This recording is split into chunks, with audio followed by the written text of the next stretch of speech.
before we go on to what you're doing now, we've got a new segment in the Leeds Business Podcast, and it's called the Business Surgery.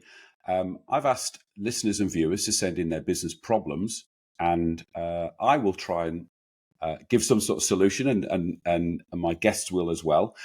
This week's problem, if I can find it, was sent in by Nigel Croft. Not sure what Nigel's business is, but thank you, Nigel. Nigel says, I'm currently doing my forward planning. How far in advance should I do my strategy? Now, that's a really good question, actually. I'll answer first, then Mark can give his answer. When I work with my clients, I always start with asking them the question, what does perfect look like in a year's time? And then work with them. I've got a 5-step process, which I call the Fraser 5-step. Just so childishly, I can write FFS in lots of emails and snigger. And that works for me. And that takes clients through a 5-step process to put a 1-year strategy together. And the reason I do 1 year is because Mark's a perfect example of this. Things change so much over even 3 months, 6 months, a year, that I think anything further, yes, have a BHAG in place, have a big, hairy, audacious goal to aim at, that you vaguely know where you're going. But I think anything over a year is probably a bit too far. Having said that, by the time this episode comes out, I will have spoken to James Kempley from Troy Foods, who is talking about a 5-year plan because he's got big investment and big expansion plans. And yes, if you're a big company with big investment needs, then yes, you're going to be longer. But my answer would be a year max.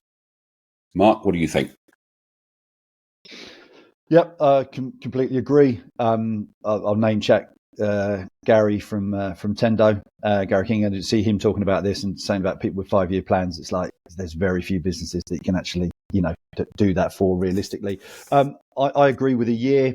I tend to take the view that business is it's just often like trying to build a house on sand. There's always this shifting sands. You need a few steel rods driven through that you can hang on to and say, this is what we're about, and build a 12-month plan around that. At the end of the day, all the standard stuff, what's the purpose of the business? What's the critical success factors look like? What's your departmental purpose? How do you measure those KPIs? And you can flow all that things down. But you can also end up with a space where you get, paralysis through analysis.